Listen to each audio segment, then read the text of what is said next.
Bismillahirrahmanirrahim. Assalamualaikum warahmatullahi wabarakatuh. Teman-teman, apa kabar semuanya? Semuanya mudah-mudahan dalam keadaan sehat walafiat. Amin ya Allah ya Rabbal Alamin. Insyaallah kita akan bahas lagi tentang ilmu balaghah, ngaji balaghah lagi, dan materi yang akan kita bahas pada kesempatan kali ini adalah tentang kalam khabari.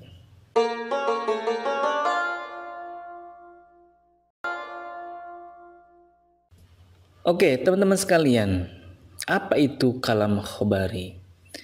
Apa pengertiannya? Apa definisinya? Begini, secara bahasa kalam khabari bisa diartikan kalimat berita ya. Kalam ya ungkapan, khabari berita. Jadi kalimat berita begitulah.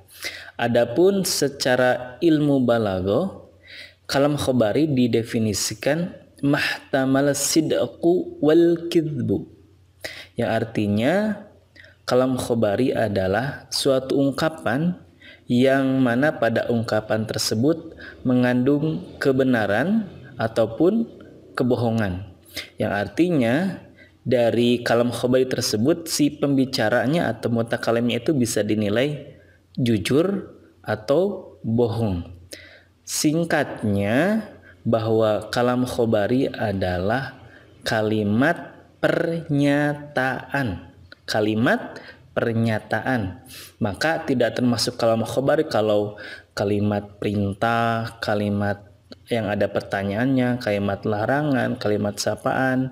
Yang ada adalah kalimat pernyataan seperti itu. Kemudian apabila kita melihat dari komposisinya, maka kalam khabari ini ada dua macam. Jadi pola kalam khabari ini ada dua macam. Yang pertama ada jumlah ismiyah dan yang kedua adalah jumlah fi'liyah. Jumlah ismiyah berarti terdiri dari mubtada dan juga khabarnya. Contoh, ana muslim. Itu termasuk kalam khabari. Begitupun jumlah fi'liyah yang mana terdiri dari fi'il, fa'il. Apabila fi'ilnya muta'addi tentu ada maf'ulnya. Contoh, ja'a Ahmadu. Ja'a Ahmadu.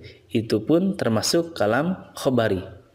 Nah, apabila kita melihat dari sisi mukhatabnya, ingat ya, dari segi mukhatabnya atau audiensnya, maka kalam khabari ini terbagi menjadi tiga macam. Ada ibtidai, tolabi, dan juga inkari. Ingat ya, ibtidai, tolabi, dan juga inkari. Kita bahas yang pertama yaitu ibtidai. Kalam khabari ibtidai adalah apabila mukhatabnya itu tidak tahu. Ya, mukhatabnya tidak tahu, dan ketika dikasih tahu atau diberikan informasi, mukhatabnya ini langsung percaya. Maka dalam kalam khabari seperti ini, apabila mukhatabnya seperti ini, itu tidak perlu adanya taukid. Contoh, abuka maridun. Kita memberitahu kepada seseorang, abuka maridun, bapakmu sakit, dan dia langsung percaya. Maka dengan uslub seperti ini saja sudah cukup. Yang kedua ada tolabi. Nah, tolabi ini apabila si mukhatabnya itu ragu-ragu, gak yakin gitu ya. Nah, apabila mukhatabnya seperti itu, maka kita perlu menambahkan satu taukid saja, menggunakan satu taukid saja. Contoh, inna abaka maridun. Sesungguhnya bapakmu itu sakit ya. Mungkin sebelumnya dia ngira kalau bapaknya sehat, kita telepon gitu ya, hei bapakmu sakit, masih ragu aja, pakai taukid, inna abaka man, sesungguhnya bapakmu itu sedang sakit lah, kayak gitu ya.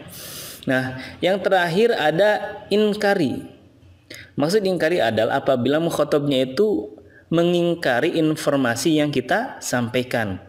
Ya, maka tentunya di sini adalah harus menggunakan taukid lebih dari satu.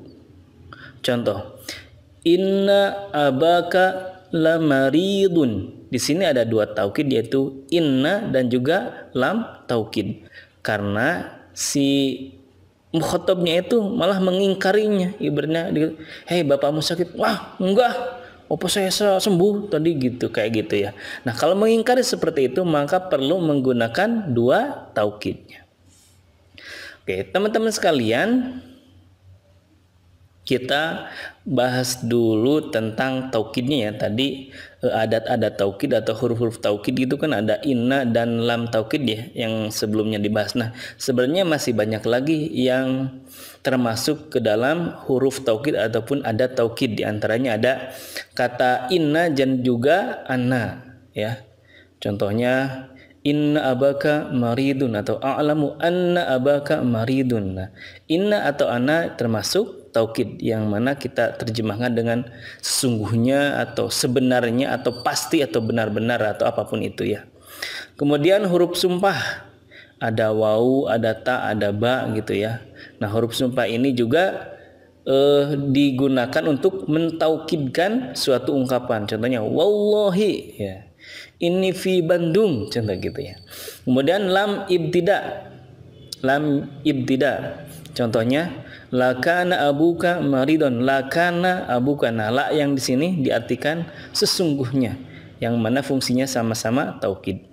Kemudian qad. Nah, kalau qad kesananya harus fiil ya. Contoh, qad kana abuka maridon. Qad di sini artinya sesungguhnya. Selanjutnya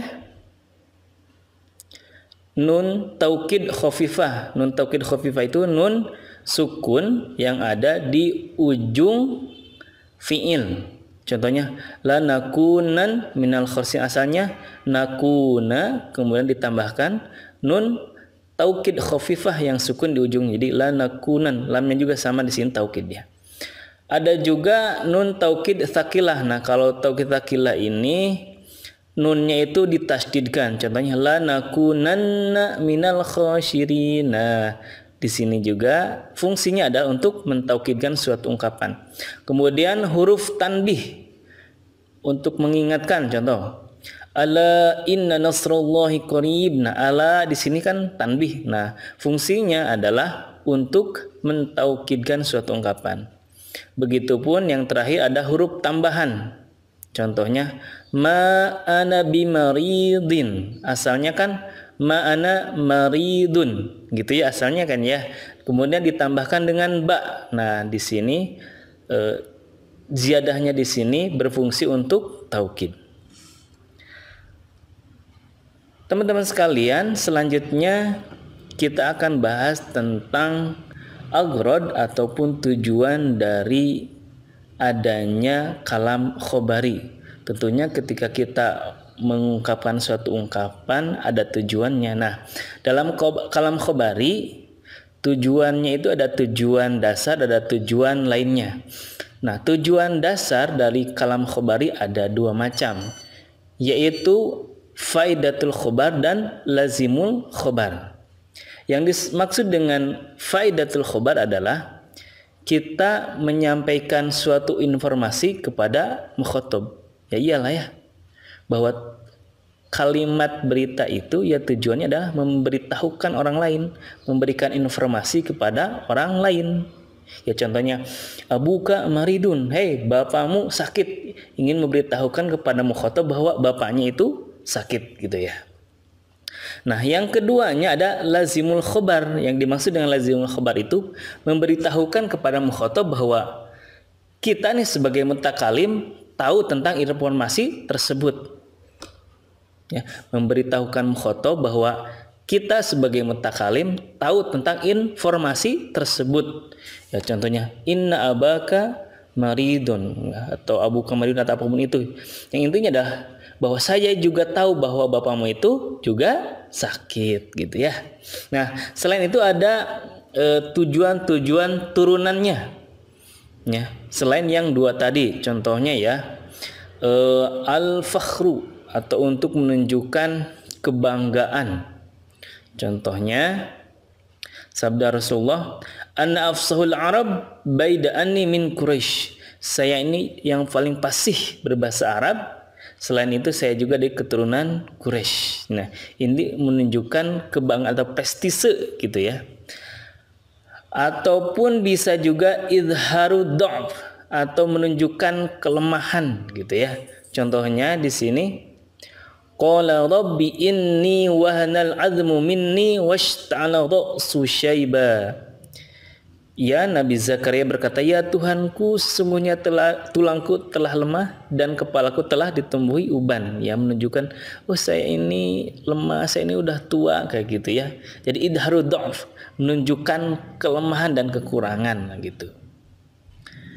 Selanjutnya at-tahassur atau untuk menunjukkan penyesalan. Contohnya falamma wada'atha qalat rabbi inni wada'tuha untha, yang artinya maka tatkala istri Imran melahirkan anaknya, dia pun berkata, ya Tuhanku, sesungguhnya aku melahirkan seorang anak perempuan, padahal memang sebelumnya adalah menginginkan anak laki-laki. Kemudian ada juga al-istirham atau memohon belas kasihan, memohon kasih sayang lah gitu ya. Contoh ungkapannya, inni fakir ila afillah wa gufroni, yang artinya saya sangat mengharapkan ampunan dan maghfirah dari Allah. Nah, itu pun termasuk kalam khobari yang mana tujuannya adalah untuk istirham atau untuk memohon belas kasihan dari Allah Subhanahu wa taala ya kalau di sini. Saya sebenarnya tergantung konteks juga, artinya memang tujuan dari kalam khobari ini lebih banyak lagi tergantung konteks ungkapan yang kita sampaikan gitu ya. Oke teman-teman sekalian, itulah sekilas pembahasan tentang kalam khobari.